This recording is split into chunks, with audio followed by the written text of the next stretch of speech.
I was looking through this book. This is a book I bought a while ago, but I see it all the time, Walmart, CVS.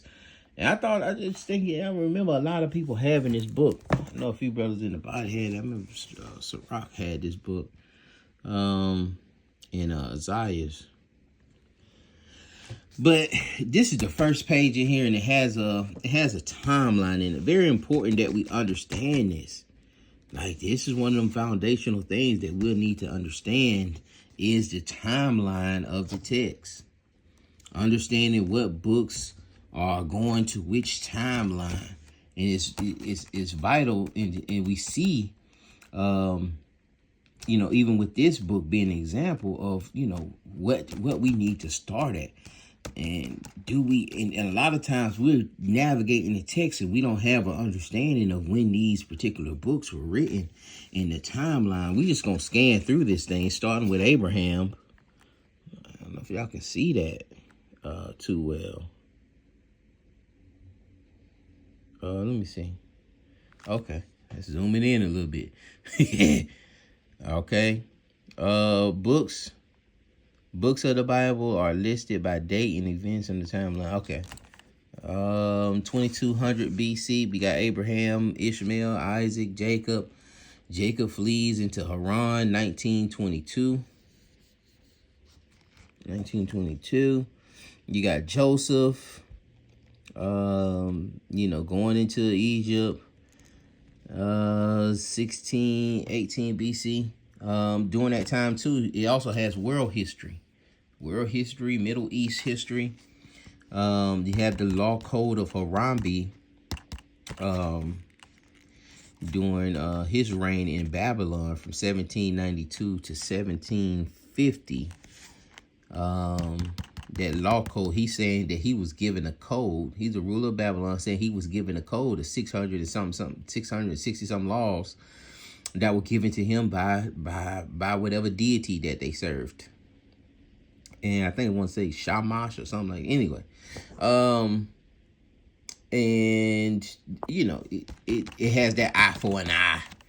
It has some codes in that we see, and some principles that we see inside of the law, statutes, and commandments given to Moses. But they're not the same. There are some similarities, and he's gonna have that when you're trying to write a code of being righteous and just and virtuous.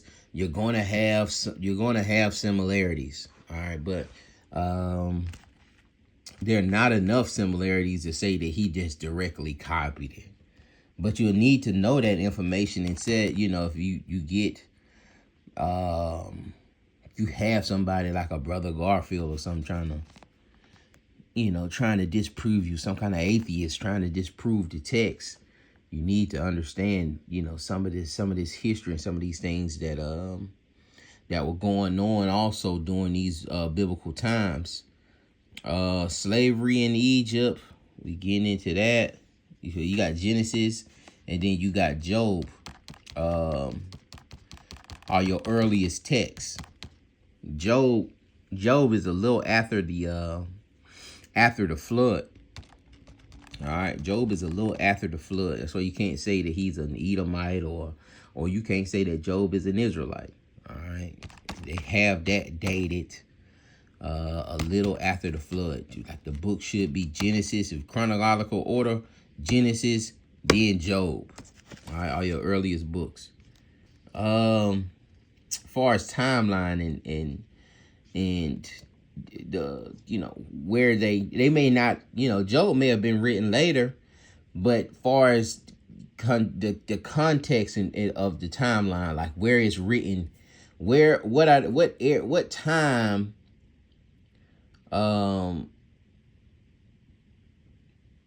they were writing in, like what year are they referencing, what time, what period were they referencing in the book of Job.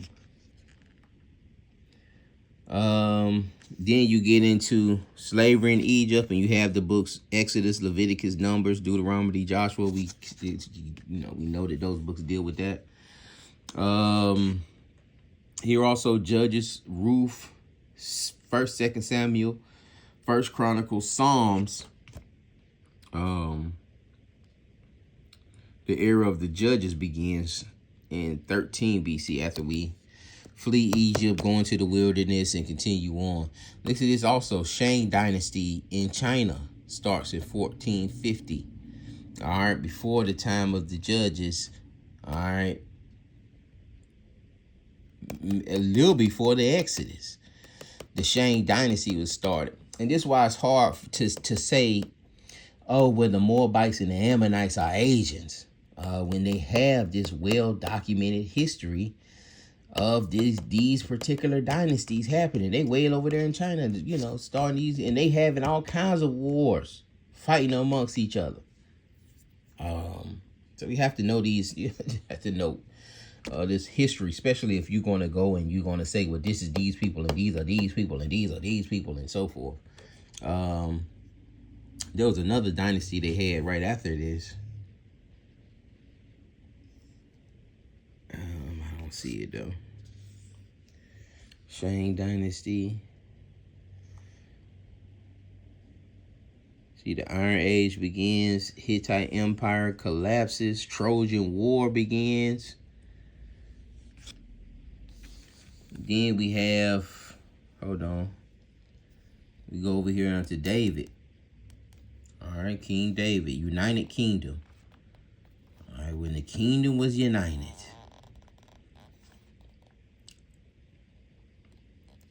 900 BC, we see the split happening. All right, we see the split happening, and during the split, what books we had? A little bit. So a little bit of David and a little bit of the split. We got First Kings, Ecclesiastes, Song of Songs, Proverbs, Second Chronicles, Second Kings. You got Jeroboam, Rehoboam here.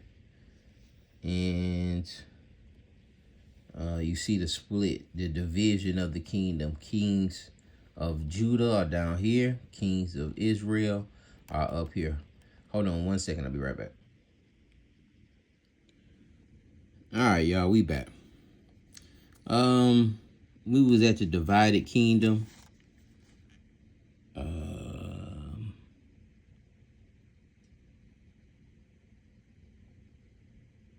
Okay, Israel, Northern Kingdom. And then we see all the kings here. But you see first here, hold on.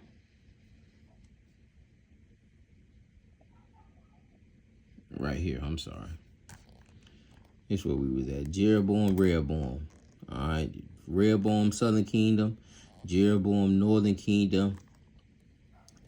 And, again, we have during those particular period, during that 900 BC, we have First Kings, Ecclesiastes, Song of Songs, Proverbs, Second Chronicles, Second Kings. 800 BC, we have Jonah, Amos, Isaiah, Hosea, Micah. All right, that's prophesying during that split. Okay. And you understand Jonah, Jonah kind of got his, he ain't really writing to, he's not really writing to Israel like that. His story is Jonah's kind of like the story of Job. He's kind of dealing with Jonah and his character. We think we did a lesson recently about that. But Amos, Isaiah, Hosea, Micah. We know Hosea, Northern Kingdom. Amos, kind of Northern Kingdom-ish. It does mention the Southern Kingdom there also, though. Isaiah definitely mentions both. I want to say Micah is Northern Kingdom. But maybe Micah, maybe both. I may need to read Micah. I may read Micah after this. But it's prophesied during this particular time. They were prophesying during these particular times, during that split. And after this, you see the Northern Kingdom fall to the Assyrians 700 BC. Also, you should have around here a little after this, you should see, hold on, I want to see, Okay, first exile of the Jews to Babylon. So you have Israel falling to the northern kingdom falling to the Assyrians 727, and then you have the first exile of Jews to Babylon in 605. And you have to know that too. Even with when you're reading Jeremiah, those last like 20 chapters, you're dealing with a remnant of Jews that were left that didn't get took with that first exile. But during this particular period, 700 BCE, we got Nahum, we got Jeremiah, Lamentations, Zephaniah, Daniel, Ezekiel, Habakkuk, Obadiah, Zechariah, Haggai. And most of these books are mainly dealing with Northern Kingdom, again, and rebuilding the temple, getting back to restoring Jerusalem and trying to get us back to the law. All right. Jeremiah, Lamentations, Nahum, Ezekiel, Habakkuk. In Ezekiel, you know, very heavy book, but prophesies a lot of it's a lot of prophecy, end time prophecy in Ezekiel, especially from like them late 30s into them 40s chapters. Zechariah, Haggai, you know, dealing with you know, Babylon and us getting up out of there and headed back to Jerusalem and trying to restore those walls and that temple, trying to get those things right. Then we have Esther, Malachi, Ezra, Joel, Nehemiah. Some even say Ezra wrote the Torah or rewrote it after that exile out of Babylon. There is that notion. You see it here too. You see it, you know, restoration of Jerusalem, Joel, Nehemiah, Malachi, Ezra, Esther, and here dealing with the exile of the Jews, and then you have the Northern Kingdom getting put out of there, in some of you know, like the Hosea and Amos and Isaiah are prophesying against that.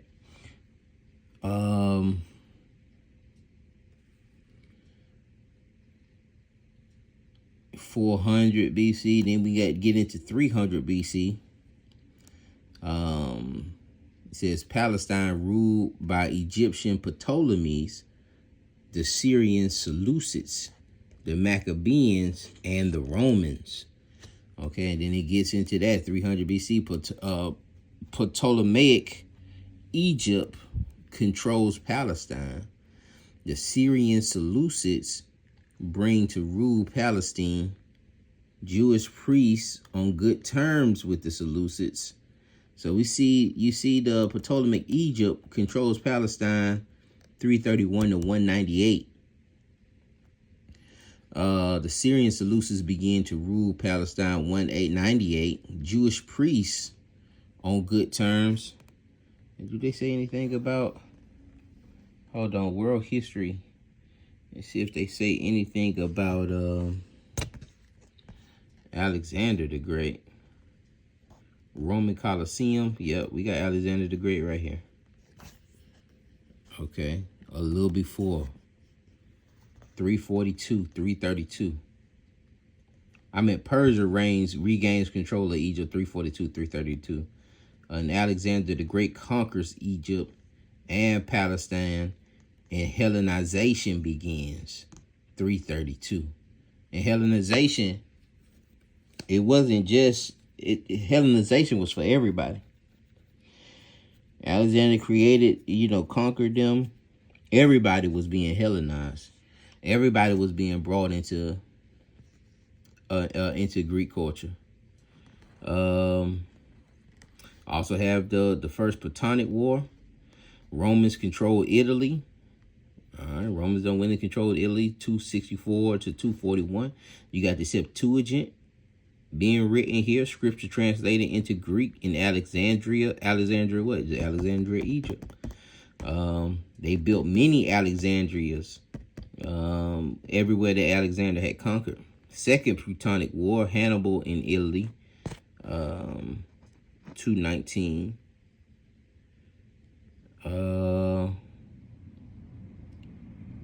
Dead Sea Scrolls copies written 200 BC, between 200 BC and 100 AD. You got Cleopatra ruling Egypt. But let's go back here. All right. The Seleucid ruler Antiochus, I want to say it's the fourth, tries to force Jews to abandon their law. And so we take this narrative here. All right. So Antiochus, he gets into reign 175 to 163 and desecrates the temple.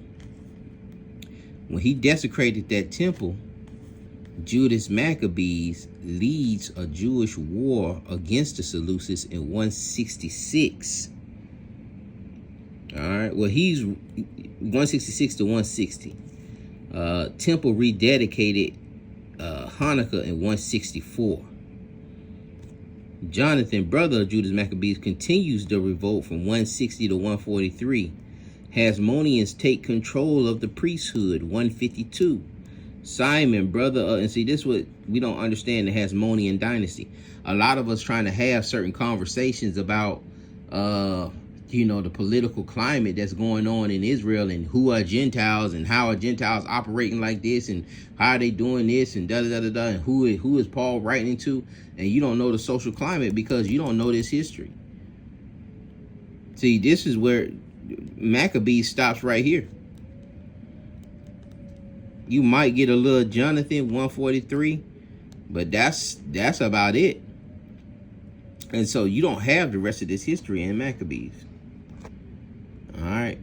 Simon, brother of Judas Maccabees, governs Judea. All right. He's leading over Judea, 142, 135.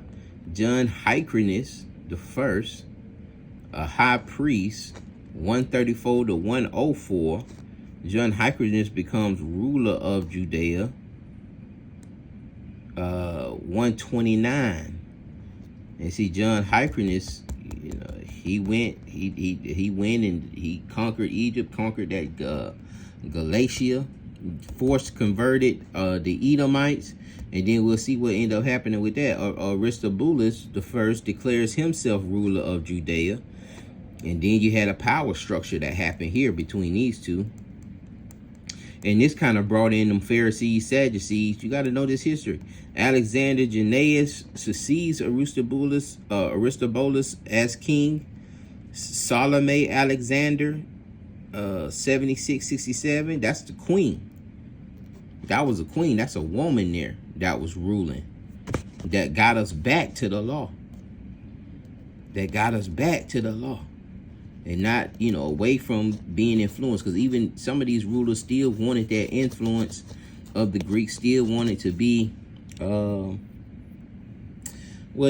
had to make treaties with Rome, but still was trying to, dab in that philosophy because, them were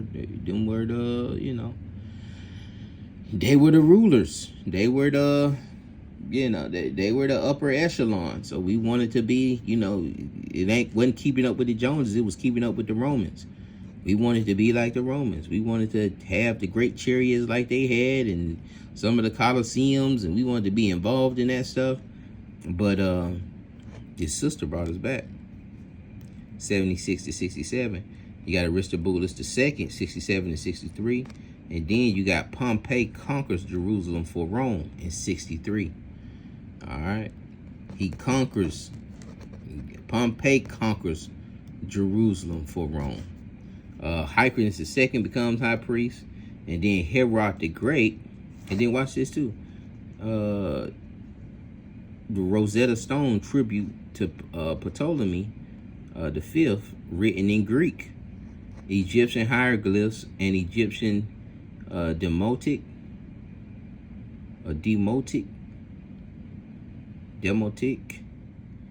But anyway, Rosetta Stone tribute. That Rosetta Stone is how they allege that they could they could translate the hieroglyphs. I still a little questionable about if they can really translate that thing, but they translated it because they have the Rosetta Stone, which, it has the Greek, it has the Egyptian hieroglyphs, and it has a Greek translation of the hieroglyphs, and they can glean from that to try to find out the pronunciations and find out what some of these words actually mean. All right. But we see that, they have that in Greek. All right. They had the Rosetta Stone in Greek, and we see the Septuagint also being written a little prior to that. But the Greek was the lingua franca. It was the language of trade. It was the language of business. And we have a lot of coinage that you can see from these particular periods. It was said Hyrcanus, the second high priest, Herod the Great, appointed king in Judea, 37 BC. All right, because Pompey had to come in and get Jerusalem back together for Rome. Then they came in and they appointed a king over Judea. And this, there was you have to read that history between Hyrcanus and Herod and how Herod finessed his way into that position. But initially Herod was ruling over Edom for the Romans. But we'll get into this. And it may have been for Israel. It may have been for Israel that he was running. I had to go back and look at that. Herod begins refurbishing the temple, 20 AD. Hiel and Shammai, y'all, are the leading rabbis, 30 BC to 10 AD. Sulla, dictator of Rome, 82 to 79. Spartacus leads slave revolt, 73 to 71. I don't know if y'all ever seen that movie, Spartacus. But he leads, it wasn't a movie, it was actually a TV series. But he leads this slave revolt in Rome. It's just, starts, getting up out of there, man. Those slaves end up start slaughtering them jokers. In Rome, majority of their jobs, 70% of Rome was slaves. Like everybody, any job that they did, there was a slave. And it was so many slaves that they wouldn't say how many slaves they had because they were scared of something like a Spartacus happening, where the slaves would revolt because there was so many of them. It was so much more of them than it was of the Romans. Matthew, Luke, John the Baptist being born. And it's getting into that AD period.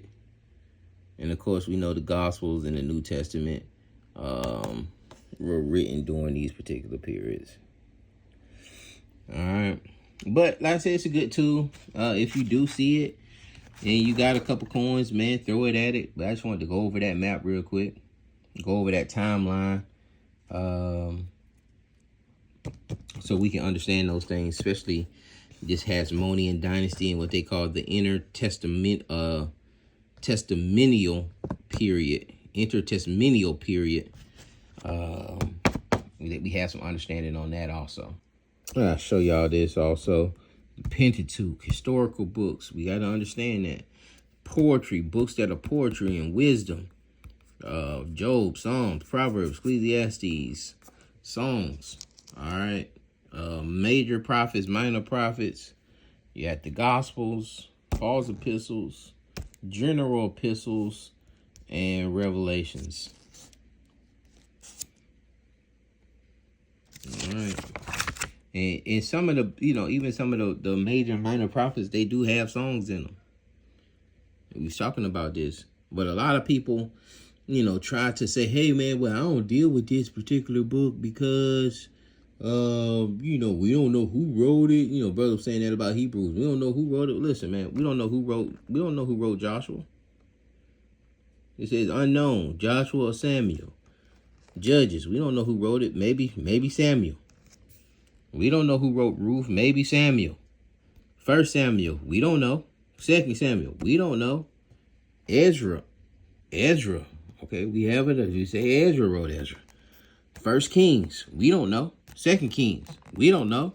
1 Chronicles. We don't know. Maybe Ezra. 2 Chronicles. We don't know. Maybe Ezra. Nehemiah. Ezra. Esther. Unknown. And Ezra and Nehemiah was together. Esther. We don't know. Job. We don't know. Psalms. David, Moses, Asaph, Solomon, Ethan, son of Korah. And why do they know with somebody? Because it's written. It's written in there. You know, this is a song by David. This is a song from Asaph. See Ezra saying that he wrote this. He wrote it. Even if somebody else wrote it later, we see in Ezra saying that he wrote it. Proverbs. Solomon and others. Ecclesiastes, unknown, probably Solomon. Songs of Songs, Solomon and others. Lamentations, we don't know, probably Jeremiah. Isaiah, Jeremiah. And I want to say Jeremiah and Lamentations are one scroll. But, you know, at the dirge poem, the lament, I think we went over that. To express the despair in the people of Judah. They kind of give you, you know, why it was written, the time it was, the werewolf, you know, them 5 W's. All right, and this is what I'm telling you. This book is a decent tool to those who trying to really get in depth with the word. If you're not trying to get in depth, then this ain't a great tool. This is just gonna sit on the shelf. You're not gonna really use it. It's not gonna be beneficial to you. Daniel wrote Daniel. Hosea, Joel, Obadiah, Micah, Jonah, Nahum, Habakkuk. Matthew wrote Matthew. John Mark, they saying John Mark. Luke the physician, John the beloved. Luke the physician.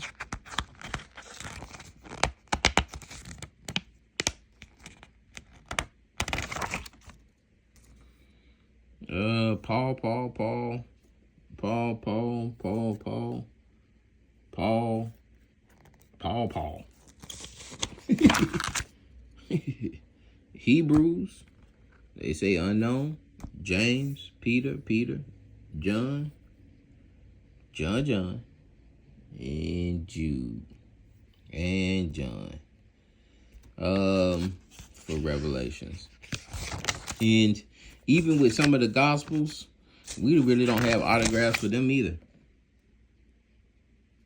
You know, if we go by and we're trying to use and determine, well, what's the exact methodology to why they saying that Habakkuk wrote Habakkuk and Matthew wrote Matthew, Mark wrote Mark.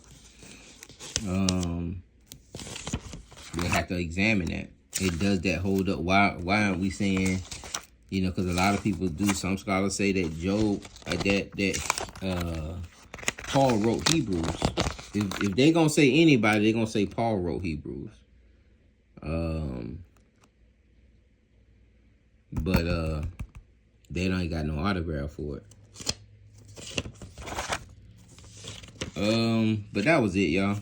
Just showing you some of those historical books, the wisdom, the poetry books, and that, you know, a lot of this stuff is by faith, man. You know, we can't, you know, we bring up certain methodologies, but we got to be careful with that. And I know a lot of people say too that a lot of scholars say that Ezra, I told you, I said that before, man, that Ezra wrote a lot of this stuff. They may not know a writer, but, you know, especially if you giving Ezra, if you're trying to give Ezra Chronicles, which is a review of David's reign, why wouldn't he be able to write something like this? But I yield with that, man. I pray this thing was edifying. Y'all be blessed.